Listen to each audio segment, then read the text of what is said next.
Good evening, ladies and gentlemen. Welcome to my channel. Thank you for all your likes, shares, subscribes. I have posted the statistics which YouTube sent. And it's really your channel. It's really your participation. It's really your support. And I consider myself always as a student of anything, student of life, student of Vedic astrology, student of many things, even my own main engineering profession or whatever it is. Because I find it best to be always open-minded to learn. This is the way I have grown with whatever I have grown in life. Yes. So here I am taking the journey with you, not so much as just a teacher of sorts, but also as a participator. We are all studying together. Think of it that way. I always think of it that way anyway. So based on the requests and the votes that I got, which I had asked in the poll in the channel, we will start the Navamsha series, the 9th divisional chart in Vedic astrology. And first we'll start with a couple of videos on unraveling the principles. I'm getting some downloads of how to look at this also. I'm using a lot of intuition, mind you, by the way, not just going by mainstream what I have learned, because then it gives the deeper meanings. I'm always looking for deeper meanings. So yeah, it's pouring out there, rain suddenly. It's a good sign. So yeah, well, let's take the journey. We'll unravel the principles of Navamsha. Navamsha is the 9th divisional chart. What is it? How is it applicable to relationships, spouse, lover, your partner, your boyfriend, your girlfriend? There is a serious angle to this. There is a delicate angle to this. You know, we all have difficulties with our partnerships. So I don't make light of any of it. And there's so many divorces, so many split ups happening. People are confused, especially the youngsters. I love to work with youngsters, 18 to 34, 45-year-olds. So I want to bring it in a way that is practical, useful. So I'm also thinking about doing further as we go along in this entire playlist. I'm thinking of doing charts, matching of horoscopes, hopefully to try to glean some value into what exactly to look for. What are we looking for in a relationship? Of course, Rahu Ketu is covered everywhere, Nakshatra is covered everywhere. But Vedic astrology is a very deeply mathematical, deeply precise, deeply interlinked, interrelated, like a complex puzzle. That's the way I see it. That's the way it happens. So, you know, let's unravel and see where we go with this. We keep watching. Thank you for your subscriptions. Do take time to watch the whole thing to try and understand better. Yeah? Okay, so let's get into Navamsha with the basic principles. Thank you. So what exactly is the Navamsha? These are the Navamsha studies, yes? Number 1, Navamsha is the 9th divisional chart among all the divisional charts used in astrology, Vedic astrology. 9th divisional chart used in Vedic astrology, that is, each zodiac sign is equally divided into 9 parts. Now you see the yellow highlighted marking I've twisted this, our famous pie chart now. Aries, you can see the yellow highlighted Aries, the zodiac sign. Now forget about the nakshatras, just zodiac sign divided into 9 equal parts, and it starts from Aries. It is marked as Aries in the first pada, and it goes all the way to Sagittarius, which is the 9th sign. Simple. And it keeps continuing like that, goes to Capricorn, Aquarius, Pisces, you know, all of the signs. Again, it begins with Aries, so it keeps continuing round the chart, through all the zodiacs, through all the nakshatras, as a sequence, as a serial sequence, from Aries to Pisces, and then it repeats after with Aries again, okay? Like I have marked even the Taurus in the pink, right? It starts from Capricorn and it all goes all the way up till Virgo. That way, it keeps going on and on in a sequence.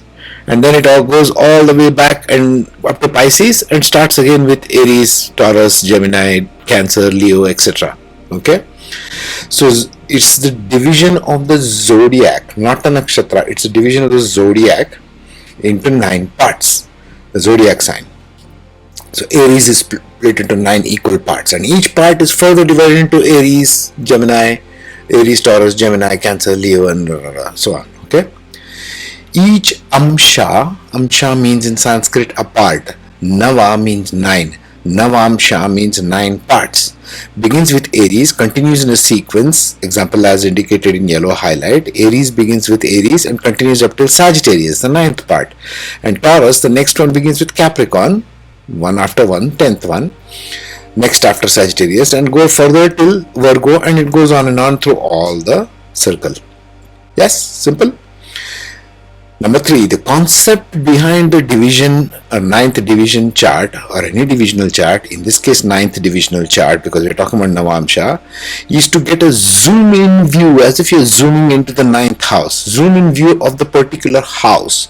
In this case, Navamsha means the 9th house. 9th house is the house of fortunes. We shall see that now in the coming slides. In this case, Navamsha gives the zoom in view of the 9th house of the natal chart. Your natal chart always rules, everybody's.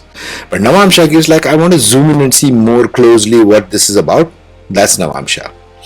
The Navamsha, number 4, is considered to be our attitudes, our behaviors with our spouse, our lover, our intimate other. Okay, these days we have all kinds of relationships, fine, nothing wrong with it. Everything is made by God, so it's fine. Intimate other as well as evolution of us as humans, as individuals, after 36 years of age in life. This is also what Navamsha many people consider in Vedic astrology.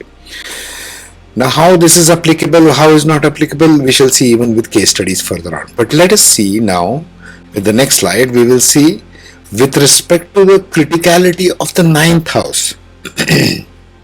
If you go to a traditional Vedic astrologer, they will see your natal chart and they will see your Navamsha. These are the 2 pillars of how Vedic astrologers study it. So why is the 9th house very important? So let's concentrate with the next slide onwards only on the house and what it means with respect to higher self or Bhavad Bhavam. The Bhavad Bhavam concept or house from the house, like 5th from the 5th house, 9th from the 9th house, 8th from the 8th house, all these concepts will play very critically because Vedic astrology is highly mathematical in nature. Okay, let's go. Let's study the next one of the 9th house now. So we are going to study the Navamsha significations. What is the significations of Navamsha? Now this is a blank chart, Vedic astrology chart, and house number 1 to house number 12 is marked here with Dharma, Artha, Kama and Moksha highlighted for each house. This is not an Aries ascendant, we are taking the house numbers for now. Okay, I don't know why the 3 has disappeared, but this is her second and this is third house. Okay, let's go. So that's the 9th house we see there, which is marked as Dharma, and we are considering now the Bhavat Bhavam angle or the house of the house or the higher self of the house. Okay, so number 1, these are the rules. The 9th house is the Bhavat Bhavam of the 5th house. That meaning Bhavat Bhavam of 5th house meaning 5th from the 5th house. So this place considered, count this house. So 1, 2, 3, 4, 5. It's 5th place from the 5th house, considering this house also. That's the principle. You have to consider the house also. So 5th means you count like 2, 3, 4, 5. 1 is right the house itself. This implies, now what does Bhavat Bhavam mean? What does it mean to me in my real life? This implies that all the fruits of the 5th house show their results as fruits of the 9th house in your life, in this life. It's very important why I'm saying this life, will come to in next slide. Hence the Navamsha, which captures this, is understood to be signifying good luck, good fortune, retained wealth as opposed to earned wealth, as opposed to received wealth. It's one thing to earn wealth, 2nd house. It's one thing to gain wealth, 11th house. But it's one thing to retain that wealth, not just keep losing the money. See? And wealth can be in many forms. Wealth can be as a good spouse. Wealth can be as good children. Wealth can be as abundance of food, abundance of good shelter, not just money. We are not talking currency here. Lakshmi, as seen by the Vedas, the goddess of wealth, has got 8 different parts of kinds of wealth. Food and drink is one of them, right? Good health is one of them. Good children is one of them. What's the use of having like many of these people, famous people you see, they are very well to do. They have got ranches and buildings and businesses and God knows how many billions. But they don't have a life, they don't have a good spouse, they don't have good children. The children are not doing well. You see, Wealth is not just money. Okay. Anyway, Navamsha, which captures this, is understood to be signifying the good luck, good fortunes, retained wealth. Fifth house is a house of speculative gains also, stock market, etc. So whatever you gain from here will show up here. Okay. Wisdom, because fifth house stands for education. Now we are talking graduation of fifth house aspects. One is speculative gains, which can appear as wealth retained here, because ninth house also stands for banks and financial institutions. Retained wealth, fifth house of speculative gains. Wisdom, because you study education in the fifth house, but you do higher studies or higher education in the ninth house. Okay. Graduation of education is wisdom. Textbook knowledge is not wisdom. Everybody studies textbooks. Everybody studies religious textbooks even. Are they wise? No, not necessarily. You see, wisdom has to come with graduation of education. Good affection and love of family. This is also wealth, right? Fifth house being the house of love and children. Fifth house stands for how many children and all the children aspects. Fifth house also stands for love and romance. Graduation of that becomes what? How much affection and love you will have of family in your life. If it's a good fifth house and there's a good ninth house, fifth and ninth lords, amazing, good luck. You're gifted. You're gifted by God. So that's what ninth house stands for from the Bhavat Bhavam of the fifth house. Now let's see other houses, how it affects that and why this ninth house is so important. Let's see next. Now let's see the ninth house from the aspects of 10th and 11th house. 11th house being the house of gains, 10th house being the house of work, Artha house and the Kama house. Now this is something you got to think about and watch my previous video also of work and wisdom regarding the 10th house. 10th house is what? 9th house is 12th from the 10th house. 12th place from the 10th house is the 9th house. 12th place is the place of work, your karma, okay, in the world, whatever you're working, job, etc., job, business. Loss of that is signified in the 9th house. Loss of work is equal to the 9th house, meaning you lose work, you gain wisdom out of whatever you did there. This is why most people realize all the mistakes, all the things that they learned as experience in the last job when they lose the job. Deep stuff, think about it. So number 2, the 9th house is 11th from the 11th house. House here, 11th house, Kama house, the house of wealth, receiving wealth. This is 12th place, this is 10th place, 11th place, right? 12th and 11th place. So it's 11th from 11th house. That means it's the Bhavat Bhavam of the 11th house. Okay? Bhavat Bhavam of the 11th house, gained house of gains, house of receiving wealth, house of receiving fame, fulfillment of long-term desires, long desires of life. I want to become a CEO by the time I reach 50 is a long-term desire, even if you are 30 now. Hence, it also signifies wealth that is retained or kept as opposed to the wealth that comes and goes away. Now remember, if you say Bhavat Bhavam of the 11th house, it has to transcend going like this. Okay, so Bhavat Bhavam goes like this. 1, 2, Bhavat Bhavam of 11th house is 1, 2, 3, 4, 5, 6, 7, 8, 9, 10, 11, right? 12. Sorry, count from here. So it comes like that. You count this way.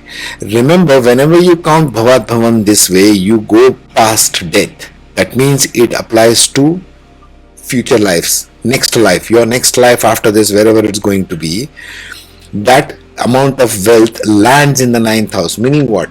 If you have used gains properly, if you have used your money, if you have used whatever you have received from society in a good way, shared it with people, next birth, whenever you take that birth, it will land up in your horoscope and it will show up as a good 9th house where you will retain that wealth.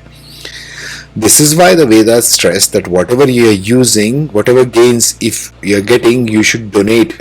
You should have charity. You should have a sense of giving back to the society that gave you so much. After all, money is a means of exchange. Everybody is feeding you. The farmer who grows somewhere whom you will never meet is feeding you, right? So you should have to keep this gratefulness in mind. Otherwise, next birth you are going to take will show up as a bad ninth house. Seriously, don't take this like a joke. It's really serious. Okay. Remember how Kama Pada feeds into Dharma Pada? Remember the Rahu Ketu study playlist? Every video in Rahu Ketu playlist I have covered this. Kama Pada feeding into Dharma Pada. Rahu Ketu, right? Now here Kama Pada is feeding into Dharma Pada.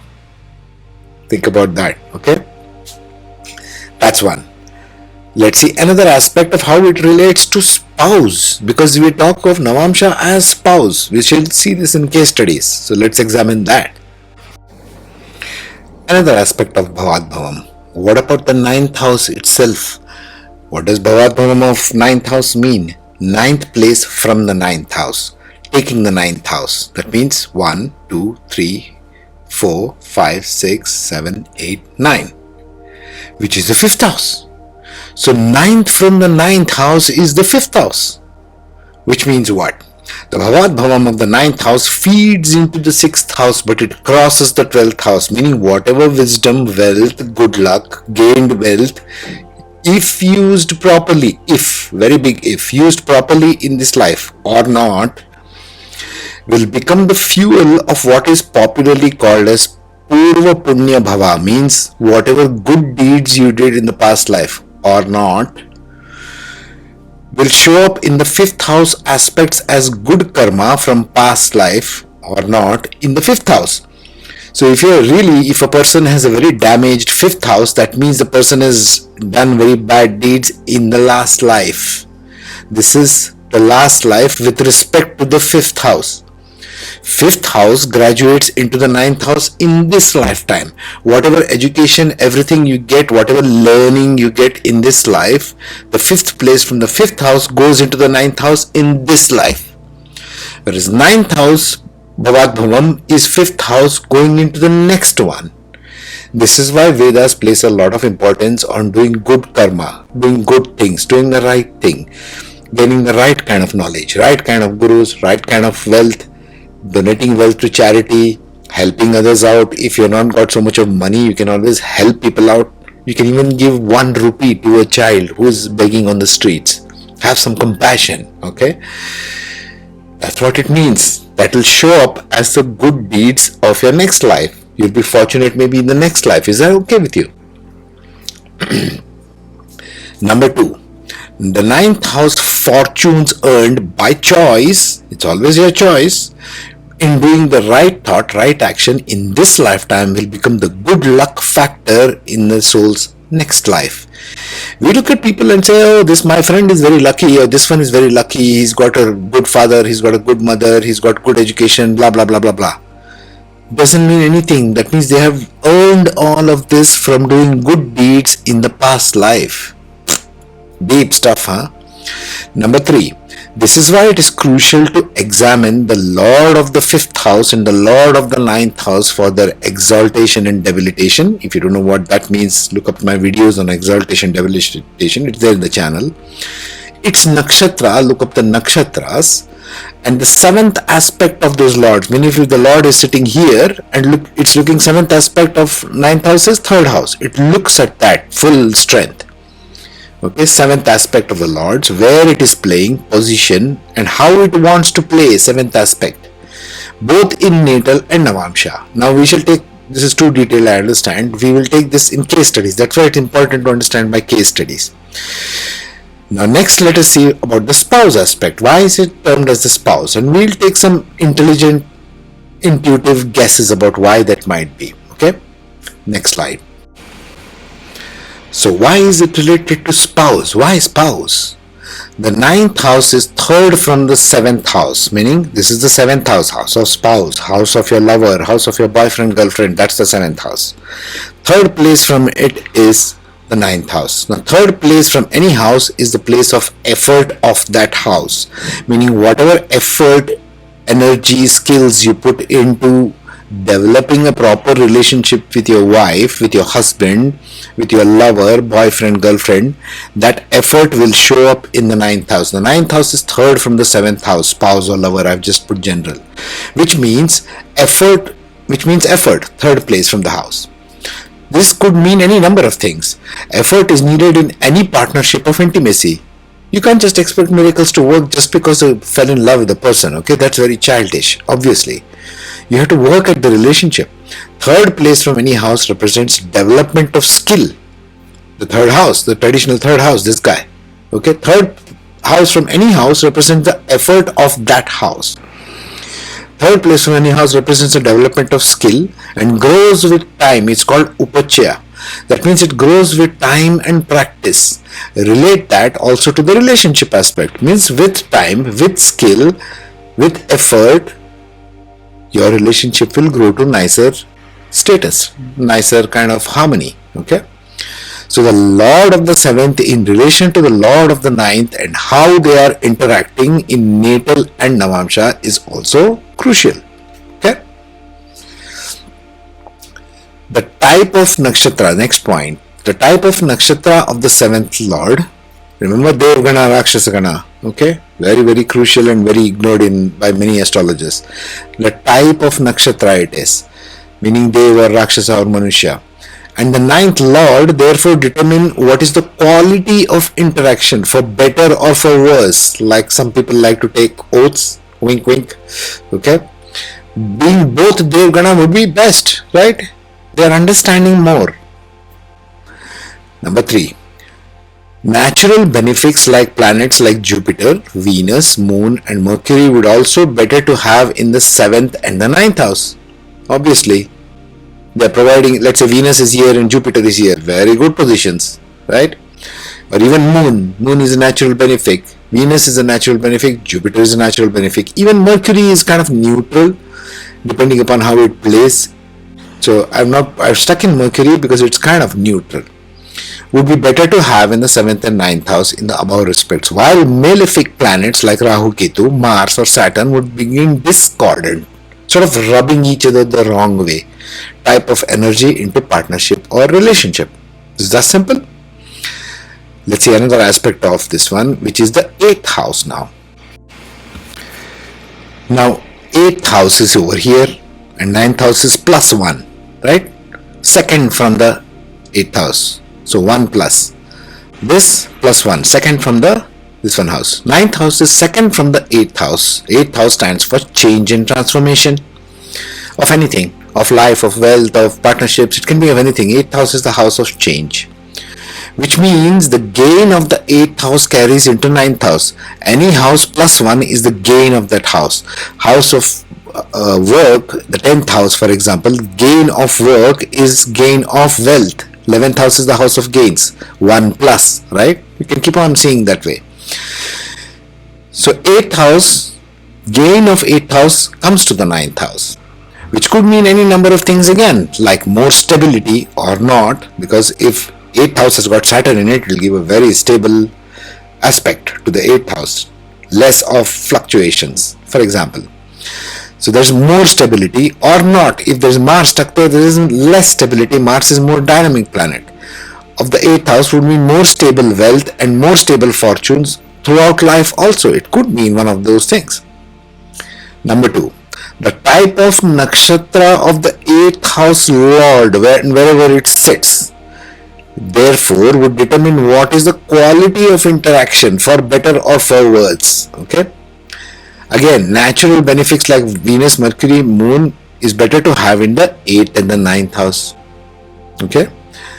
As opposed to having Rahu, Ketu, Mars or Saturn, which are natural malefics. Right? So I wanted to leave you with this much. And next one we will deal with other aspects of Navamsha. Okay? Meanwhile, take care, be safe and have a good day.